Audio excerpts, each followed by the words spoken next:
Again, good afternoon everyone. Welcome to our another part ng discussion ng cooking NC2 natin, which is we will continue the core competency 9, which is prepare seafood dishes, and we will now proceed to the next core 10 later part. No, so let me share my screen for our yun ay di pala 11 pala yung natapos natin kanina. Ayan. So, core competency 11, prepare seafood. So, yeah, dito tayo natapos kanina, no? So, we will now continue. Again, konting recap lang with our seafood, no? That our seafood are divided with two categories. We have the fish and we have the shellfish, no? And under the, as we go on with our lecture a while ago, no? Ayan. So, we define that fish is anything that can live, or fish is came from salt water and fresh water. And we also discussed that the different, the parts of the fish or the anatomy of the fish. No, we discussed the fins, the gills, the anal fins, and then also the different market, no, fabrication of fish, so that we had we can buy a whole fish, we can buy a drowned fish, which is the gills are being removed, no, and we also we can buy also in the market a steak fish and a dressed fish and the aso and so forth, no. Those are different available, a fillet fish, no. Those are different parts of fish or fish that are being fabricated and being for sale in the market. And also discussed a while ago is about the shellfish, no? That the shellfish are divided into two categories, which is the mollusks and the crustaceans. Mollusks are those kind of shellfish that has a I don't know. Shellfish is defined that it is a fish that has no backbone, no? Parang invertebrates ang tawag sa kanila, no? So yun yung ating sa shellfish natin. And another definition natin kay kanina is we had we defined the molluscans, no? The mollusks, no? That the mollusks are those kind of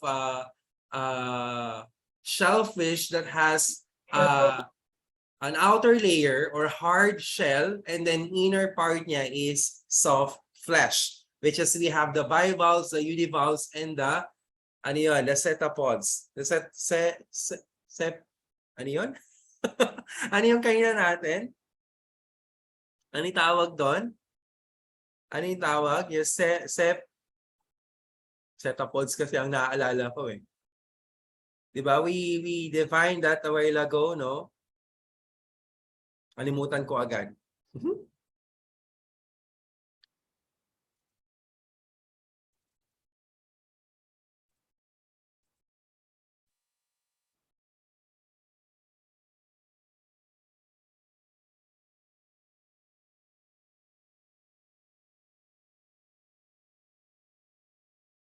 Yeah. Ayan, the cephalopods. Ayan, cephalopods. Okay, those are examples such as octopus, squid, and cuttlefish. Okay, now we will now proceed to our next topic, no, with our crustaceans. Okay, kasi natapos tayo dun sa mga natin, sa mga shellfish na mollusks, no. So now we will now proceed to the shellfish that are crustaceans, no. Crustaceans, these are few subspecies, okay, than the mollusks, kasi mas kakaunti daw yung crustaceans compared kay mollusks. Kasi mollusks kasi madali kasi mag-multiply, rather than these crustaceans, they are limited and sometimes seasonal lang sila, no, nagpa-prosper. Okay, so they are incredible commercial demand and are favorite of seafood enthusiasts. Though they are often high in price in terms of gobbling up these delicious creatures, the three most popular crustaceans in the world cuisines are the lobster, crabs, and shrimp. Okay, let's go tayo with the lobster. Lobster are considered a luxury food, generally top of the menu in pricing for a good reason. No? Sinasabi dito is this delectable sea dweller is the tastiest item of any seafood platter. While lobster can be cooked and served whole with tails, with legs, and claws, and are prepared because they are the areas that has most of meat. Lobster can be served warm or chilled, and tender meats has delicious fresh flavor. It is with butter. Okay, and lobster has succulent and melt in your mouth quality that many can resist. So yun yung description ng lobster, and ang lobster kasi ang laman niya is nasa body at saka nasa claw. Okay, so this is quite pricey kasi ang binabayaran mo doon is yung weight niya, no, yung kasama yung mabibigat niya mga claw, no, ng ating lobster, no. And bihira kasi sa atin ang nagkakaroon kasi ang nagpa-farm, no, ng lobster, which is sa atin ang madalas lang diyan or ang kilala lang na nagpa-farm ng lobster are in the Palawan, no, sa Palawan kasi doon yung mas suitable yung temperature and also the water and then the environment, no, to grow this lobster. Next is the crab. The crab is the most versatile, or is a versatile ingredient found in sushi, crab cakes, and various other seafood dishes. But when it's served in its own, the ocean dweller is just delicious as it is. The king crabs are commonly consumed type of crab, and the meatiest part often found with legs and claws. Okay, as you can see in the picture, that claws came from king crab. Okay, the king crab. King crab is the biggest, no? The biggest crab, no, na nag-exist sa atin. And they are located, most are in coldest temperature like in Antarctica and Arctica, no? Arctic Ocean, yan yung madalas, yung mga king crab na yan, or in Alaska, no? Ang kagandahan sa crab na to kasi every kanyang mga legs, no? Lahat yun may laman, no? Walang tapon. Ang matatapon mo lang talaga doon is the shell itself or the crust itself. Pero lahat ng parte ng crab na to ay may laman. And the next one is the shrimp. Shrimp is perhaps the most versatile crustaceans because there are numerous ways to season or to cook it. While shrimp is delicious in its own, it is popular adding to hundreds of species. From pasta dishes, from shrimp scampi, to seafood jambalaya, to cold melon shrimp soup, and a tiny creature packed punch with a rich flavor and texture that can add a fresh fish taste to any recipe. When consuming it standalone the dish, shrimp is the great with garlic sauce, cocktail sauce, and other boldly flavor dressing. So yun daw yung definition ng ating shrimp. Turuan ko kayo paano mag-devein, no, ng shrimp sa atin, no. Everyone siguro you can have 2 to 3, no, pieces of shrimp, no, para lang i-present or i-perform, no, sa ating dish natin. Okay, next we go tayo with another which is mollusks. Okay? Sa mollusks, di ba, we have 3 categories of mollusks, no? Number 1, we have the bivalves, which is yung dalawang ganon, no, magkayakap. We have the univalve, which is the snail, okay, and abalone, and we have the cephalopods, which is those are the squids, no, category, or octopus category. Gastropods, which is we have the example like snails and slugs, okay, are group of snails and slugs which they are 6,000 species of. And they are incredibly diverse group and is more popular than one might believe. While land snails are usually found in more species than sea snails are. Utilizing these underwater creatures for dishes such as escargot and cook flavor snails is not impossible. And sauteing these shelled animals by themselves is a flavor sauces can make for yummy dishes, no? Usually ang ito to nakikita niyo tong tong platter of snails na to, ang tawag dito is escargot dish, no? Escargot, no? You have the spelling of escargot, but you pronounce it escargot, no? Because it is a dish that has a mix of herbs and garlic, no? And they just simply bake it. And then when they serve it to the customer, they use a escargot fork, escargot fork or fork, escargot, okay, and then they will pick, no? You need to pick, no, the flesh inside this kind of snails. Okay? Sa atin, wala namang ganyan-ganyang suso eh. Basta susong pilipit, okay na. Sino ba dito kumakain ng susong pilipit? Ayan. So, nami-miss ko na yung kumain ng ganun. Pero don't worry kasi wala naman tayo nun sa kusina kasi mahirap siya, mahirap bilhin.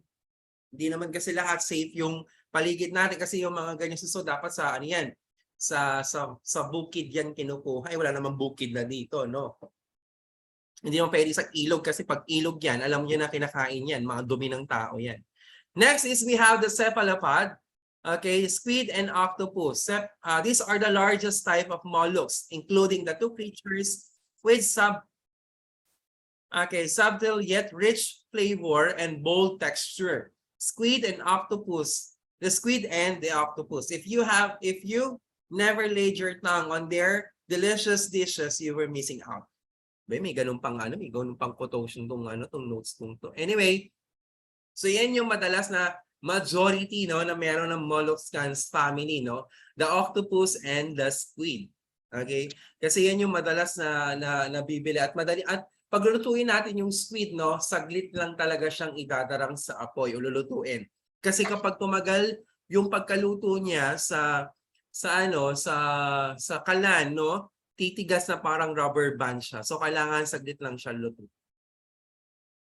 Okay, next we have here the octopus, which is single is octopi, are served in different variety of unique ways. When it's presented, it can stand alone as a dish. The parts of octopus that are generally consumed are its long, squishy arms. Yan, yung arms ang madalas na ibinibenta sa octopus, no? Unlike kapag squid, yung body, yung kailangan mo yung body, no? Like paggawa ng calamari or sauteed squid. No? Pero pag sa octopus, ang kailangan mong iserve doon is yung kanyang galamay. Okay, next is we have here the oysters. Oysters is a kind of bivalve. Ibig sabihin may kataklog siya. You need to open it before you eat it. Oyster has a gooey texture that is nearly mushy. Okay, the taste varies by location as ocean oyster will taste more salty and sea-like than those gathered from other bodies of water. Okay, ang natin ng oyster is kinukuha siya salt water. So syempre the saltier the water, the tastier this kind of oyster. Okay, oyster are generally served cold, which is you just simply put in a plate with ice and then you top it there and then you squeeze na lemon, no? Pwede na siya. O para siyang ang tawag doon is sa atin ang tawag diyan is kilawin, no? Ang process na yan is kilawin. Okay, and the oyster are served sitting in the half of the original shell and slurping and flavored it with lemon, butter and salt. Okay, pero ang pinakamasarap na oyster kasi is baked, no? Baked oyster.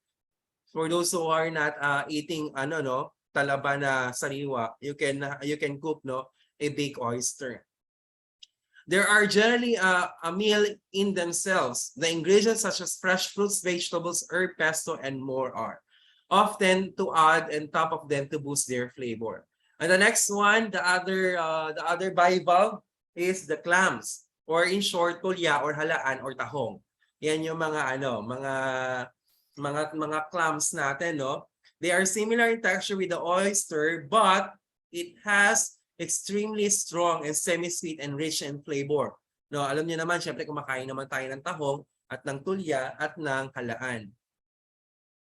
Ayan. So yun yung ating bivalves.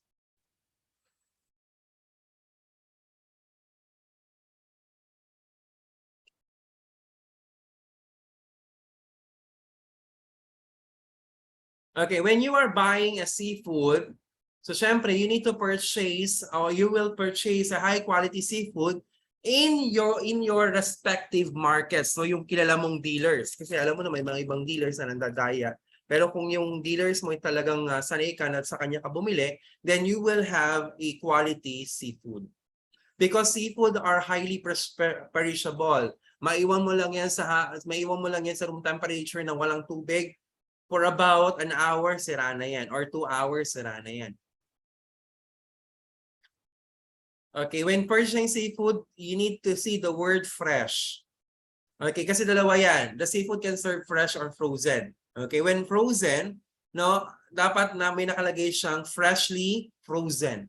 Ganyan. Kasi pag nakalagay na ng frozen siya, ibig sabihin, nahango siya sa ano, tapos nahango siya sa dagat, tapos hiniyang-hiyang pa siya ng ganyan, doon saka siya pinarozen. Pero pag freshly frozen, no, from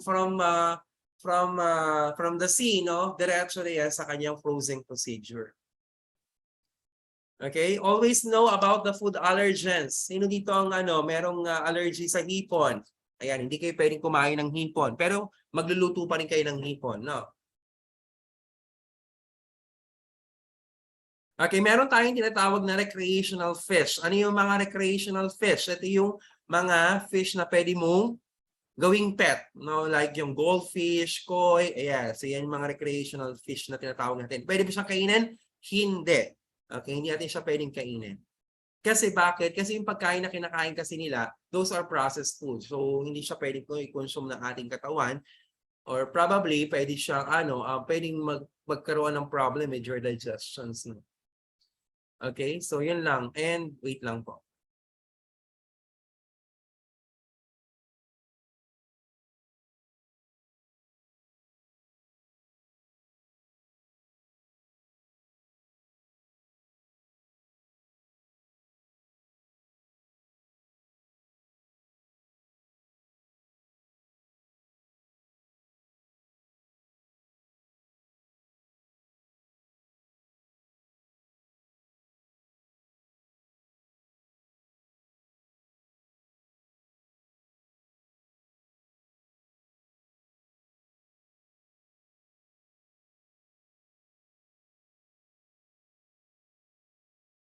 Ayan, so ako sir, yung body lang po kinakain ko, tinatapon ko yung ulo kasi yung ulo po na allergy ako doon. Yun po sabi sa akin, tapos iinom ng Claritin? Claritin ba? Claritin ba iniinom o ano? Cetirizine. Ayan.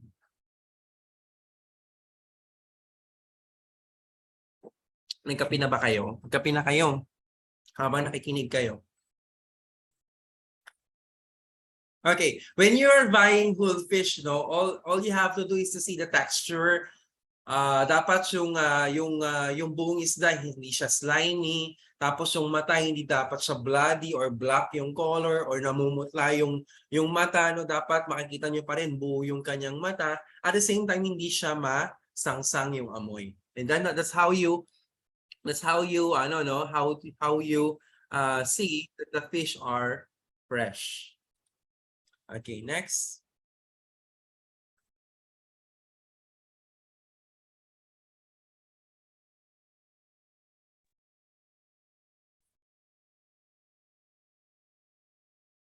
Ito, in terms of in filleting or staking the fish, depende yan sa klase ng isda.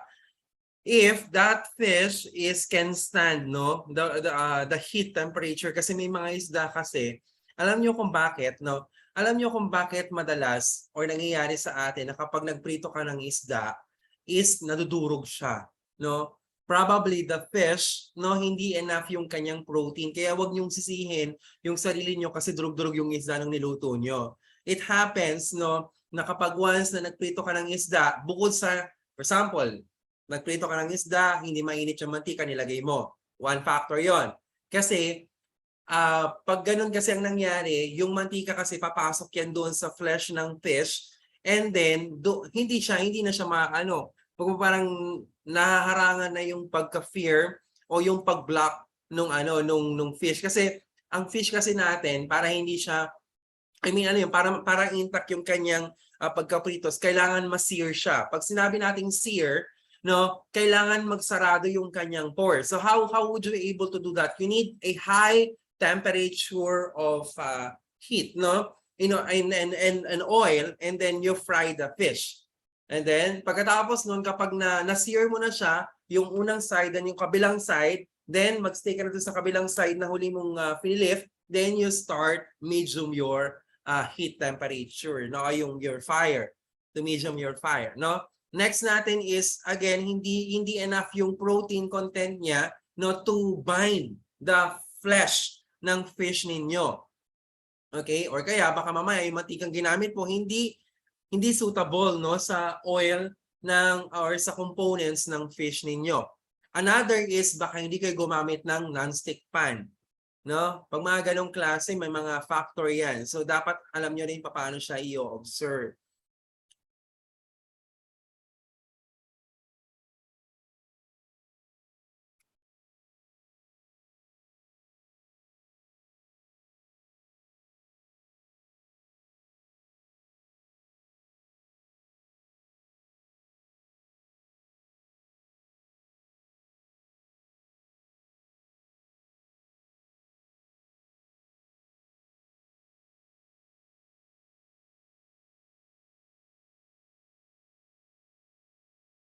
Okay, so we go tayo with the basic nutritions that we found in fish. Okay, what are the different nutrients that we will found in the fish? Is we have here, okay, nutritive value provides energy with a help build and maintain body tissues like organs, bones, teeth, and help to regulate body functions such as metabolism. So the nutrients found in fish are proteins, carbohydrates, fats, vitamins, and minerals. Now, proteins are essential in our body that we build to build the muscles. Okay, and a good source for protein are the poultry, beef, and fish, especially the tuna, salmon, trout, bass, and cod. For the shellfish is we have the shrimp, lobster, and crab. So yun. Okay, it's different. Okay, the best, pinaka healthiest oil that we can found in the realm, no, is the omega-3 fats, which is found, or you can be found in the fats of the fish, like tuna especially. It's an oil good for the heart.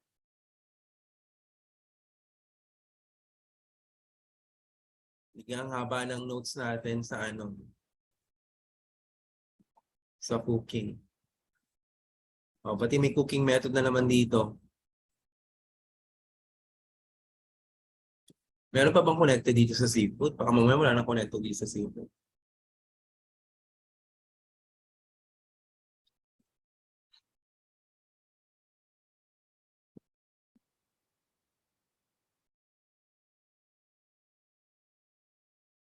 Ayan. So we go tayo with the cooking of the fish. Okay, cooking fish and shellfish, because most of the fish, no, or shellfish are little connective tissue. Okay, they produce the procedures for cooking them are somewhat different from the meats and poultry that we will cook. When we cook the meats, we often concerned with the tenderizing of the product, but fish is naturally tender. Okay, so the cooking methods that we can use to them, okay, are somehow that na hindi dapat makakapag-dry ng kanyang items or ng kanyang inner part. So we have here the first procedure that we can cook is the baking, no? Baking like whole fish portions. Okay, can maybe cook by baking in oven, no? So usually ang ginagawa natin then we just simply put in a wax paper and then we bake, o kaya in foil we bake. Pero usually ang ginagawa na sa fish, pag i-bake siya, babalutan mo siya ng wax paper kasi pag hindi mo siya binutan ng wax paper, yung kanyang ibabaw kasi is mata-dry at mag-i-expose ang moisture. So kailangan mo siyang i-cover now with wax paper. So ang tawag doon is El Papilot. Okay? So yun yung tawag doon sa sa fish wrapped in a wax paper or baking paper, no, or a parchment paper.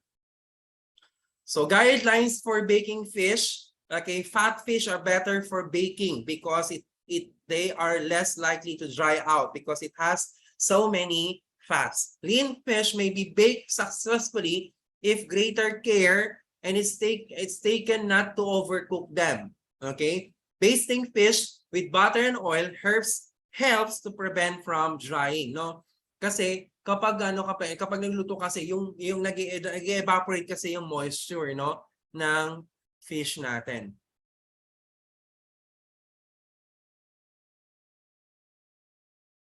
Okay, and we need to cook the fish for about 350 to 400 degree Fahrenheit or 175 degree Fahrenheit to 200 degrees Celsius. 175 to 200 degrees Celsius for about I bake the fish for about 20 to 25 minutes, no? Pag more than that or kaya pag more than that nagiging dry, nagiging flaky yung fish, no, hindi na siya tender kainin, no? Para siyang overcook, na watak-watak na siyang kainin. So pero depende yan sa thickness ng fish ha, kasi pag yung fish mo sobrang nipis, then that's the consequence kapag longer yung pagbe-bake mo, no? Pero pag yung fish mo naman is makapal, so it will generate no enough time no to tender or to cook, not to tender kasi fish are already tender, not generate time to cook no your fish. Okay, we have here moist baking or bracing. Pag sinabi nating moist baking, no, maglalagay tayo ng tubig sa ilalim ng baking pan para tayo magbabat. Bat. Bat baking. BATH then baking. Ito yung meron kang cooling rack or meron kang grill. Sa ilalim ng grill mo, meron kang pan na may tubig yung ilalim. And then you put the fish on the top of the grill. And then you just let the moisture and the oven on top or the heat temperature to cook the food. So it's good no para hindi mag-dry yung fish. Kasi may tubig sa ilalim.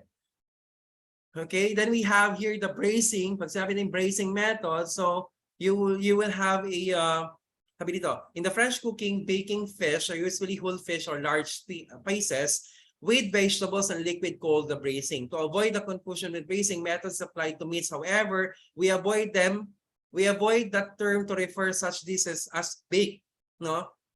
Yun yung sa bracing. Bracing of fish is meron kang tubig plus the vegetable, no? And then you bake in the oven. Yun yung other cooking method niya para maiwasan yung pagka-dehydrate no ng fish. Okay, then we have here the baked cod fillet. Okay, potato yung nasa ilalim niya. Then we have the pan smoked salmon fillet pepper salad. Ano yan? Meron siyang red bell pepper at meron siyang yellow bell pepper. Then we have the broiling or grilling. Pag broiling, yung apoy nasa taas, yung grilling nasa ilalim yung apoy. So, yan yung process. So, pwede siyang i-broil, pwede siyang i-grill ang fish. Kagaya nung usually, di ba, nag-iihaw tayo ng bangus, no? Pag nag-iihaw tayo ng bangus, no, we make sure na hindi masyadong mataas yung apoy, yung baga, kasi pag nangyari kasi dyan is pwedeng masunog yung skin or kaya yung flesh, pero hilaw yung loob. So, kailangan hindi ganun kataas yung apoy niya. Or, kung mataas man apoy, dapat medyo may kalayuan yung distance niya from the direct heat, no? Para maluto ng maayos yung ating isda or yung ating shellfish, no?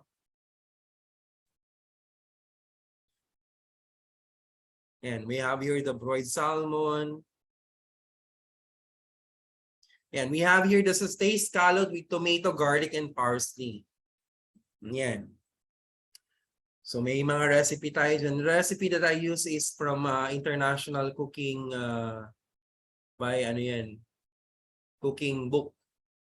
Hindi ko na alam nasan yung book ko na yan. Hindi ko na makita. Okay, then we have here the filet sole meunier. Ayan, so we have here the sole filet. As you can see, no, para siyang mga scallops, no, pero sole siya. Dover sole yan. Then we have here the pepper. Ay, naku, nawala yung ano. Nawala yung ano niya. Picture niya. So yun lang yung common na pinanggagamit sa ano. Syempre, of course, kasama na yung fry.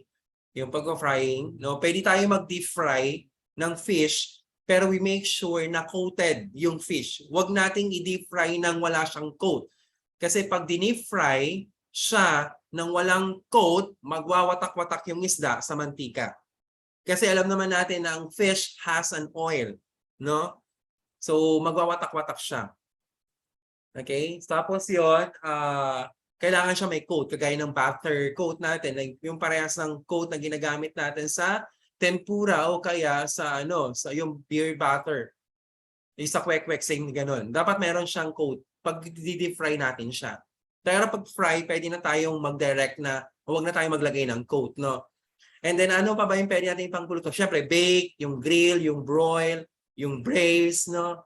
Saute, pwede natin gamitin sa mga shellfish but not in fish. Kasi bakit? Madudurog yung isda kapag sinutay natin yan. Siyempre, alam natin ng saute is you are using a small amount of oil and then you continue tossing, no? Or mixing the pan. So, hindi siya pwede. So, madudurog yung fish doon. Okay? Steam, yan. Pwede yan. Pwede yan sa pwede yan sa fish. Steam. Napaka gustong-gusto yan ng isda, yung steam na yan.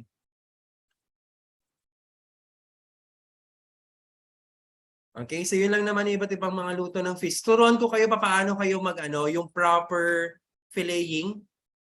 Yung proper filleting of fish, tuturo ko sa inyo. No, hindi ko lang sinabing ito yung ginagamit sa standard, pero kumbaga parang sa sarili nyo, you know how to handle this seafood, no? Dapat alam niyo yan. Makagraduate kayo dito, dapat alam niyo paano mag-fillet ng fish. Kasi during your exam, buong isda ang makikita niyo, wala kayong makikita dyan. Fish fillet. Di ba dati nauso yung fish fillet na na dory, di ba? Yung cream dory. Hindi na po natin ginagamit ang cream dory sa sa kitchen. Kasi may nakapagsabi kayo sa akin is, no, I don't know, verify naman nila that the cream dory that are fermented in formalin, no? So that the flesh are not yung parang hindi siya mabulok. So, pine-ferment siya sa formalin. Same thing with the curing of ham. Okay, kaya hindi na masyado, or kahit yung industry hindi na masyadong gumagamit ng dory. And instead, they will serve the fish itself, like in a steak or half steak na na kind ng fish, no? Yun lang naman ang konting kung bakit tayo gumagamit ng fish fillet sa kusina. Saka gusto ko kasi, alam niyo paano magtanggal. Kagaya nito, scaling and gutting of fish. Diba? The first one is you're scaling the fish. Then after that is you are removing the fins. Yung gill, hindi ko practice na tanggalin yung gill. Kasi pag tinanggal nyo kasi yung gill, magiging bloody, no? Yung yung area ninyo.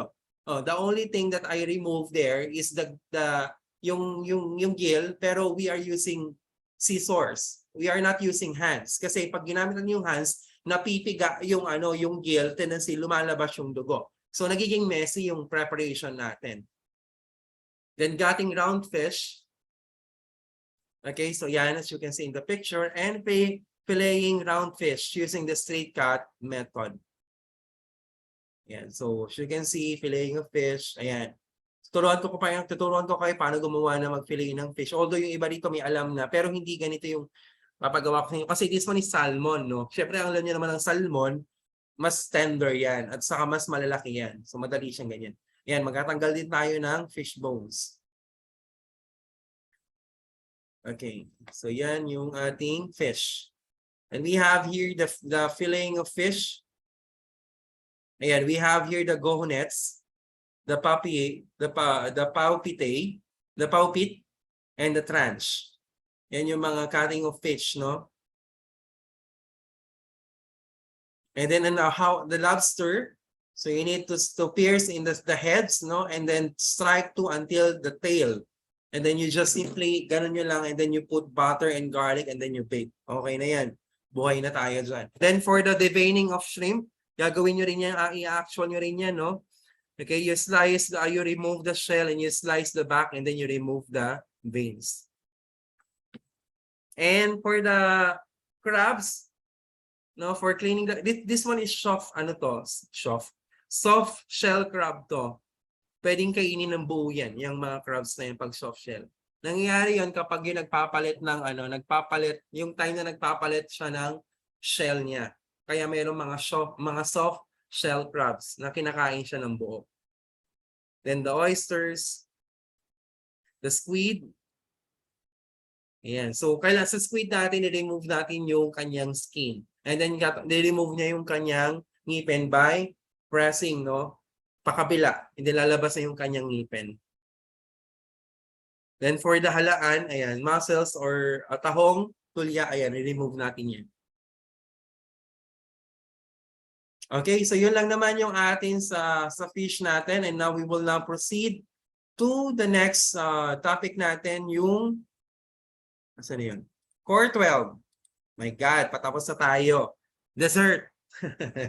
Ayan, dessert. Okay, dessert na tayo. Prepare dessert. Ay, by the way, may question nga pala. May question ba kayo dun sa sa fish? It's one of my, isa rin tong porte ko, yung dessert.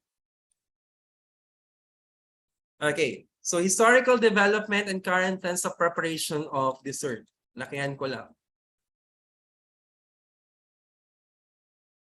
Okay, so as you can see in the picture, dessert is a course that concludes a meal. It is the last dish or food that you serve in a meal, and it will complete the courses. Pag sinabing courses, from appetizer, soup, salad, main course, dessert will complete the set of meal. The course usually consists of sweet food.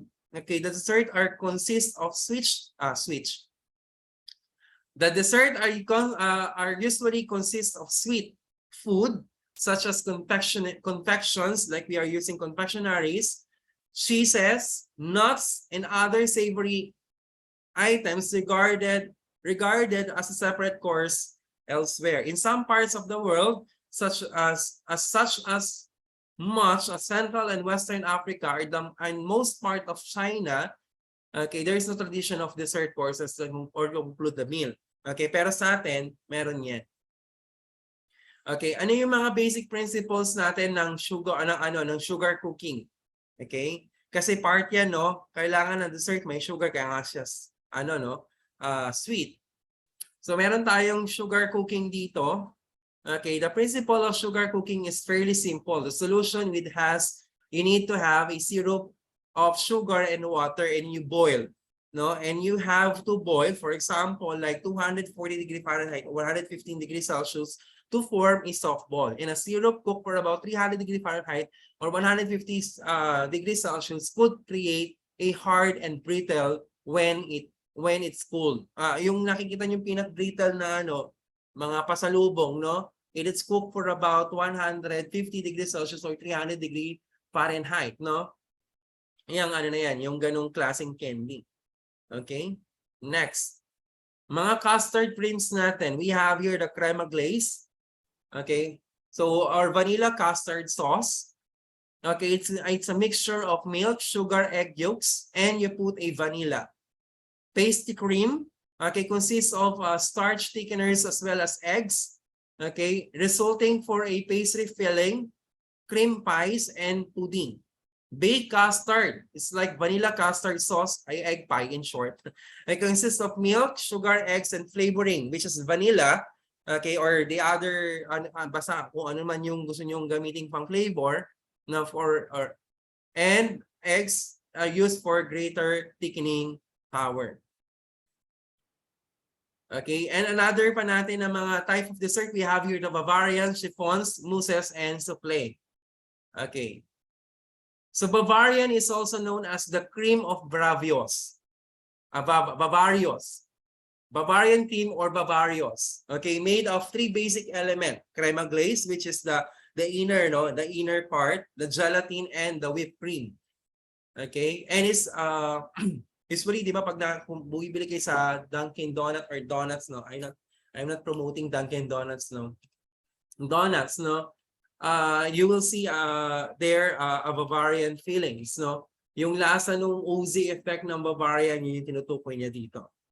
Okay, chiffon. Chiffon is a type of cake, no? that is being created through a meringue. Meringue is a mixture of egg whites and sugar. And we have the mousse. Okay, mousses natin we have kailangan soft and creamy dessert. Okay, it's made up of fluffy or fluffying the whipped cream and beaten eggs, egg whites, or both. Okay, Bavarian and chiffons are both fit this is description. Kasi ano yan, pwede mong gamitin yung mousse as a filling or as a design do sa Bavarian or sa chiffon. Okay, so we have different type of mousse na ginagamit natin. Meron tayong white mousse, which is you are using vanilla, milk, and cream. Okay, and we have here and also the white chocolates.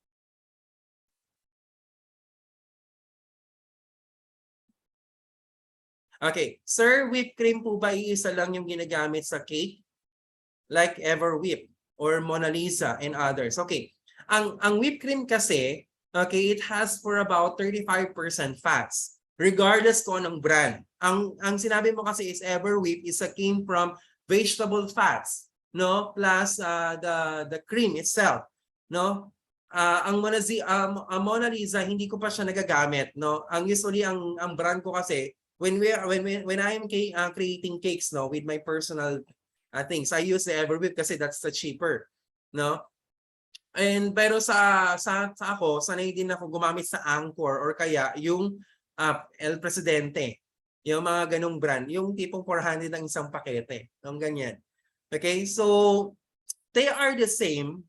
Okay, when you say whipped cream kasi it has a 35% fats. So ibig sabihin, when you whip that cream, it should be fluffy. Yun yung purpose nun. And all of the brand ng whipped cream are the same. The same siya ng fat content. Depende nga lang kung sino ang gumawa. Siyempre kapag may gumagawa ng sarili niyang brand, they put additional attributes like flavor, like additional fats, additional cream para mas masarap siyang gamitin or mas masarap siyang kainin ng hindi mo nakasasama sa iba. Yun yung Miss Fatima. Okay, as long as they have the percentage of fats and it's considered as whipped, they are the same. Meron akong isang na-encounter na yung whipped cream pero powdered. Yung alam ko nagbebenta ng mga Baker's Depot na yung mga or Wonder Bake whatever. Yun hindi ko siya bet gamitin kasi hindi ko natatansya yung paggamit ko ng tubig doon sa sa whipped cream. No? Kailangan kasi doon cold water tapos you put the powder and then you start mixing that kind of powdered whipped cream. I am not suggesting that that mixture. Sayang lang ang pera ninyo lalo pag hindi niyo natansya yung gamit niyo ng tubig. Kasi even if you follow the instructions still it will not bring you to the consistency that you are aiming for.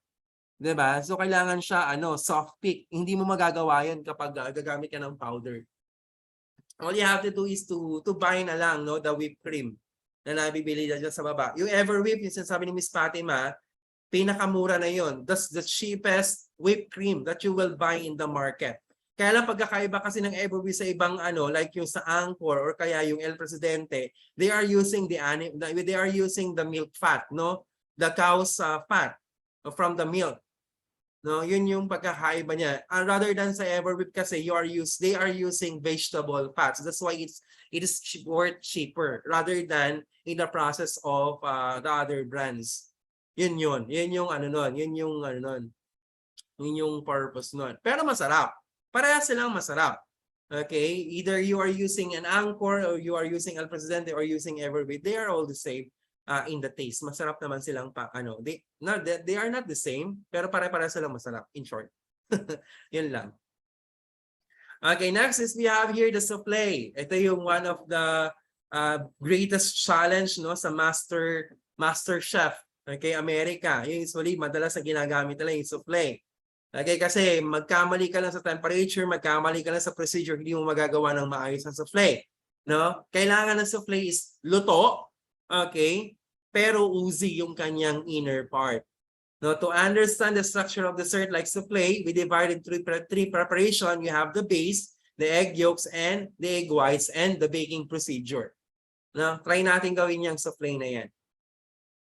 Okay, frozen desserts. What are these frozen desserts? These are like an ice cream, no, or kaya juice extract, and then you freeze, no?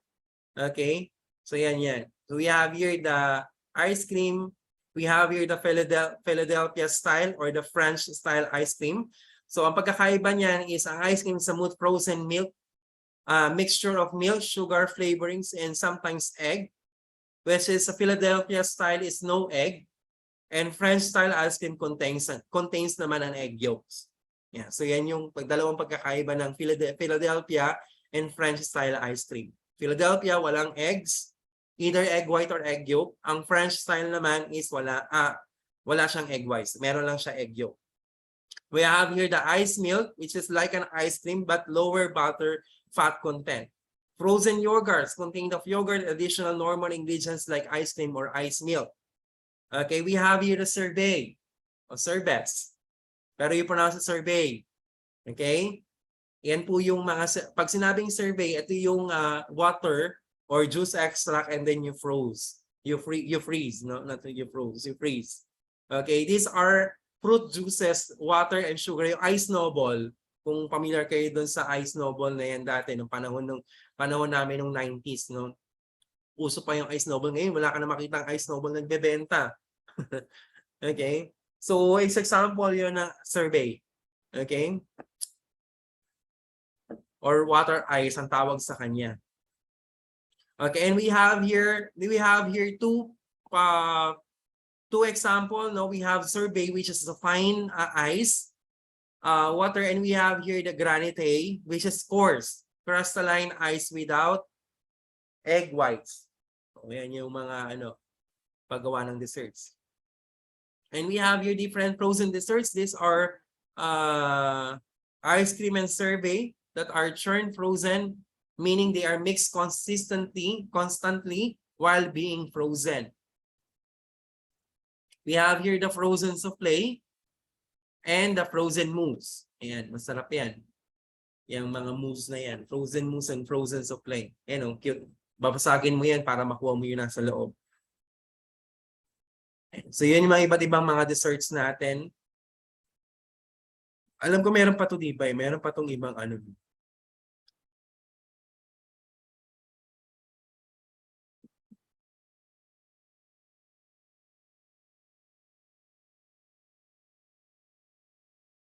Here. Okay, varieties of suitable ingredients for desserts and sweets. Okay, number one, we have here the sugar is the common element linking virtually all desserts is sugar because it's sweet. Okay, it may be used for sprinkle over the fruit, beaten into egg yolks or custard or into whites for meringue. Many desserts use sugar syrup, which involves the boiling of sugar water and desired temperature. Another is gelatin, used for set to cold molded desserts. And it's the basis for jellies and also used for set creams and mousses. Egg yolks are also used in the desserts and egg whites. Okay? And we have here the fruit ripe, ibig sabihin mga hinog na prutas, no? Cream.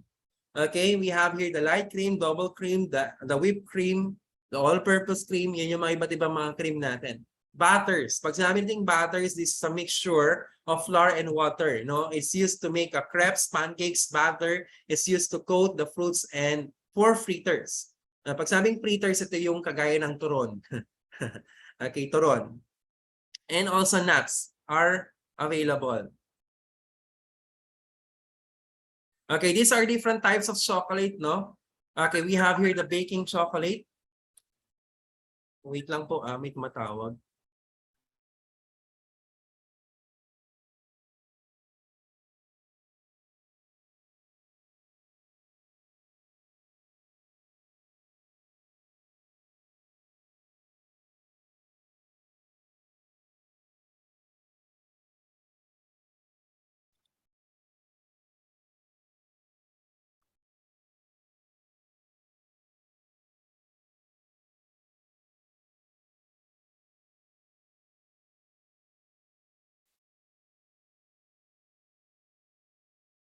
Class, wala tayong klase ng ano ha, ng 10 tomorrow. Which is last ano lang naman tayo, last core natin. Try kong tapusin yung core natin ngayon after ng dessert natin. Ayan. May tumatawag. Ano ba yan? Nagkaklase ako. Okay, meron tayong iba't ibang mga chocolate na... Ay, nakikita niyo po yung screen chocolate? Nakikita niyo? Nakikita niyo po ba? Yes po. Akala ko nagbago na yung screen ko. Okay, so we have here, we have the baking chocolate, which is a chocolate intended for baking. Okay, we have the bittersweet chocolate. Okay, semi-sweet chocolate, milk chocolate. Pag having milk chocolate, pwede yung ano ha, pwede yung kulay brown or kulay white. Okay, pwede yan.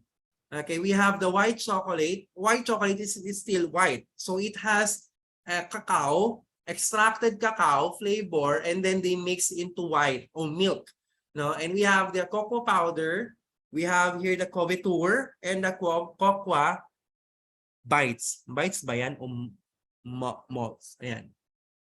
Yan yung iba't ibang mga chocolate makikita nyo sa supermarket. Mga ano yan, kategorya na, hindi ko sinabing brand, no? Siyempre, iba yung brand ng Dutch, iba yung brand ng Burleys, iba yung brand ng ano lang, no? May iba-ibang brand yan. Ako, usually ginagamit kong brand, which is makikita nyo sa kusina is Burleys. Kasi, kung bakit Burleys ginagamit ko, kaya niya mag-stand sa mainit na temperature, hindi siya masusunog. Unless, pinarosen mo siya o pinalamig mo siya sa ref, tapos i-melt mo, hindi mo makukuha yung tamang texture. Ayan. So ano pa ba? Sugar. We have different types of sugar. Ma'am? Papadala natin? Sabi na, sabi ko muna, i-check niyo muna. Okay. Nasabi mo na kayo, sir.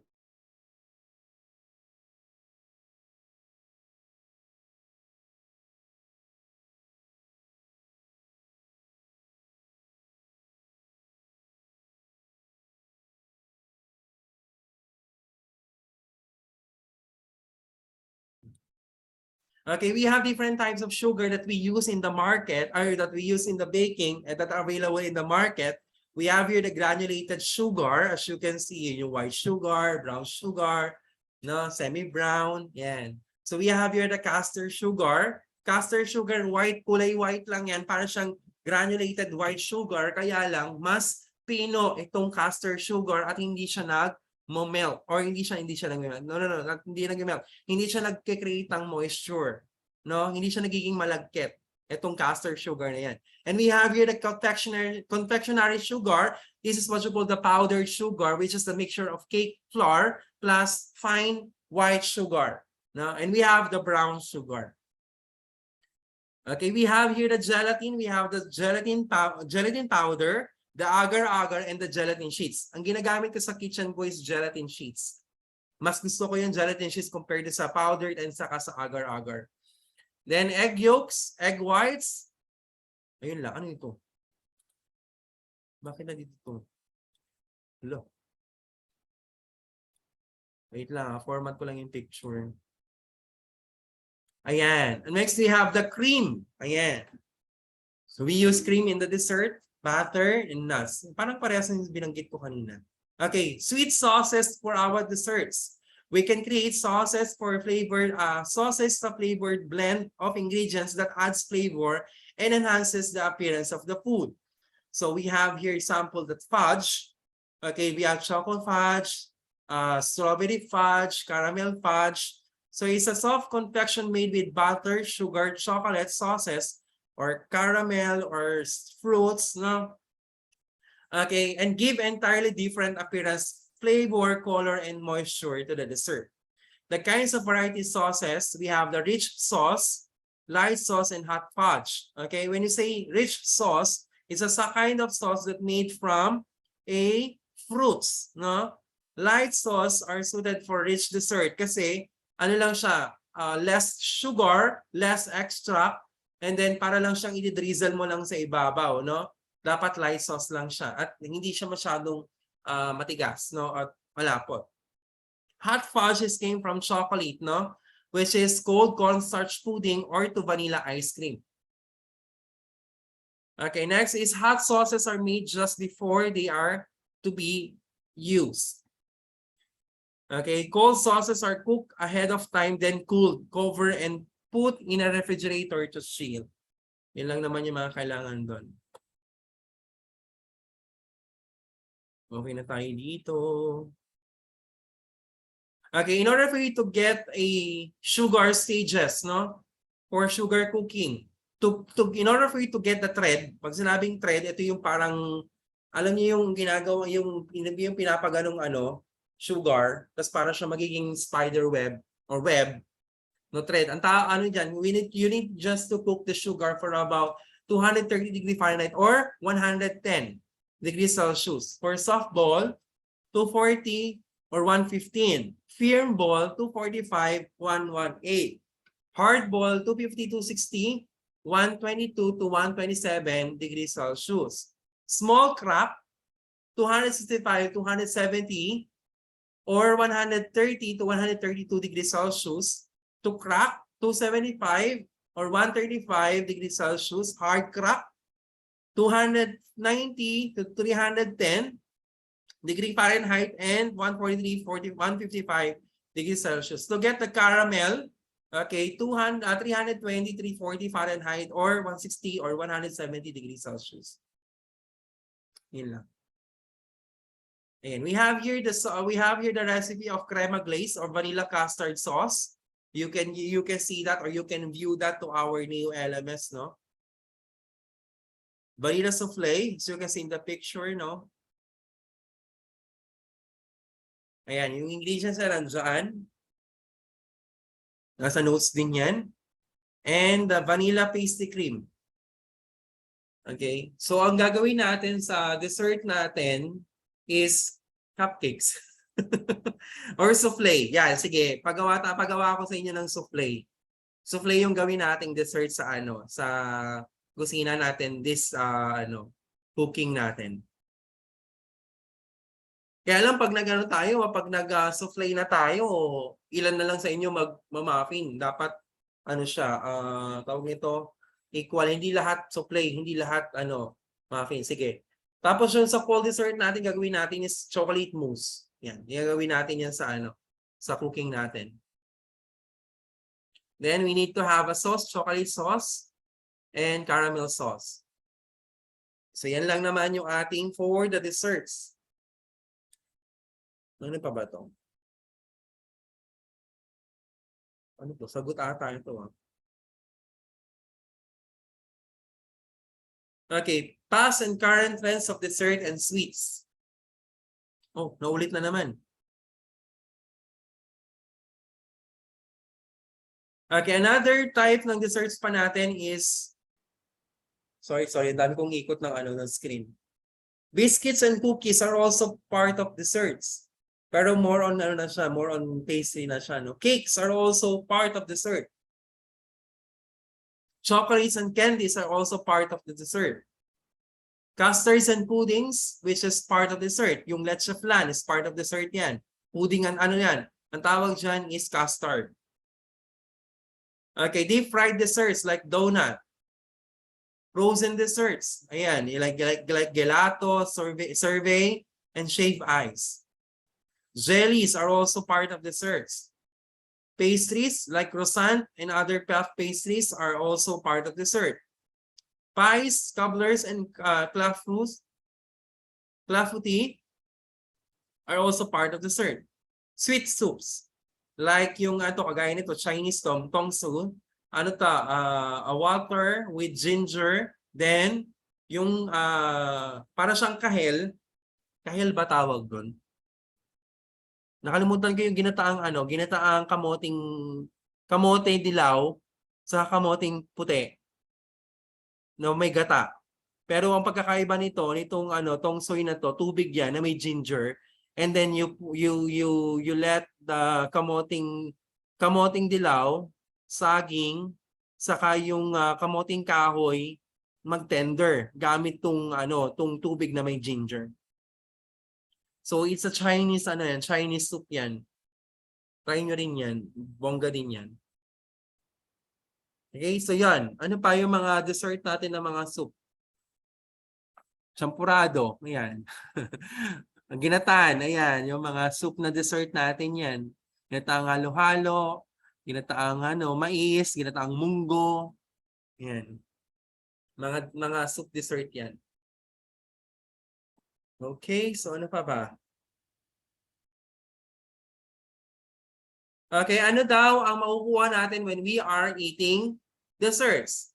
We can adopt vitamin C, vitamin B like B1, B2, B3, B5, B6, B9 and B12 and mga fat soluble vitamins like A, D, E and K which is the potassium, no?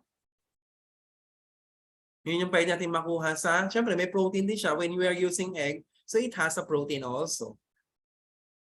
So that is the core competency 12. So marami pa tayong lectures, no? When we start the face-to-face classes, doon mas dadami pa yung inyong dadami pa yung inyong lecture.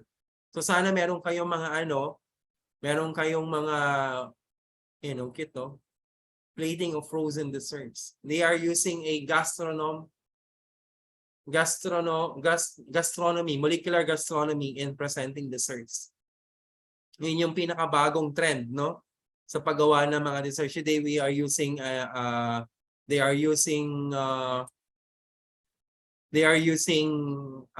tawag ito? Ano tawag doon? Hydrogen, liquid hydrogen ba tawag doon? Nitrogen. Okay, they are using the liquid nitrogen. Liquid nitrogen. Okay, to present their desserts. Okay, last na tayo. Last. I will share. Alam ko nandito yun eh.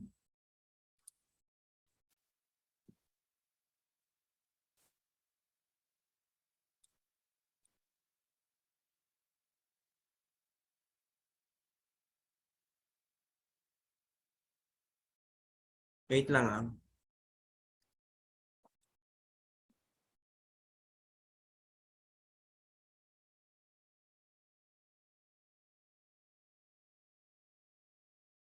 Okay, these are sample, no, for your packaging. Ayan, food packaging.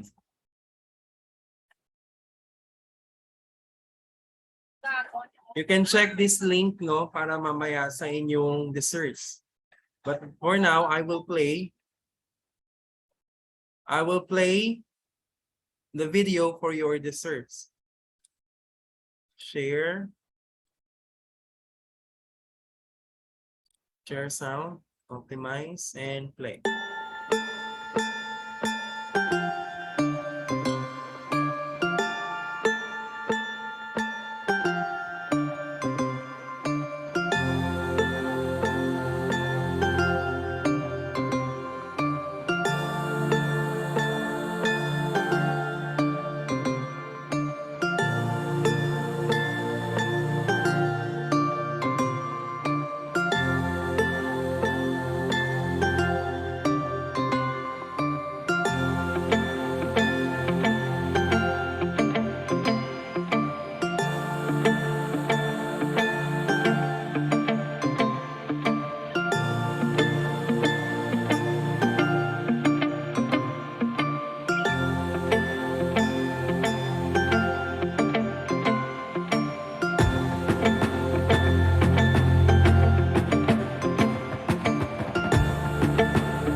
Okay, those are different packaging materials that you can use, no, to store and to package and ready for the sale. Ano yun? Wait lang.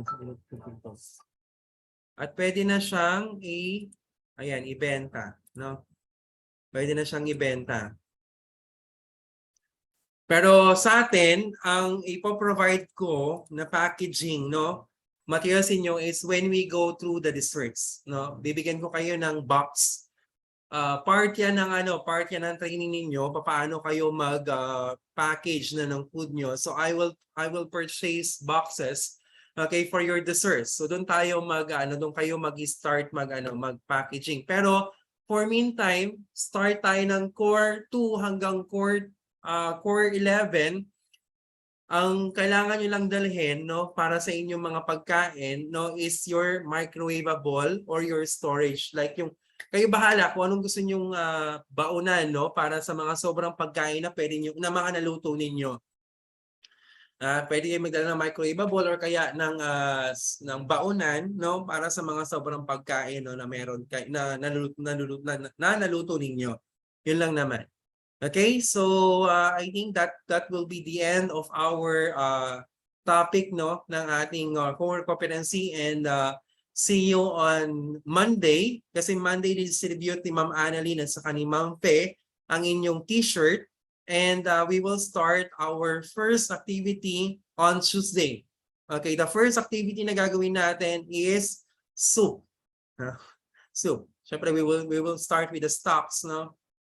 Turuan kita para gumawa ng stocks, and we will start the soup. Okay, so mag-start tayo ng session ng 7. Next is 10, 2, hindi, sorry, 10. Then ang 7, 10, 2, 1, 2, 3, 2, 6. Ayan, 2 and 6. Yan yung mga oras natin. So magdodrop ako sa inyo ng ng schedule. Parehas na, no, i-open ko kay Steph, i-open ko kay WLSP yung mga schedules ninyo, which is later. Sasend ko na lang sa inyo, mag-meeting tayo by tomorrow. Mag-meeting tayo tomorrow. Na? Ibukod natin dito sa session. Kasi ito, lecture kasi to. No, ibukod natin session, yung lahat kayo available sana. No, para at least nagkakaliwanagan tayo sa mga mga gagawin natin.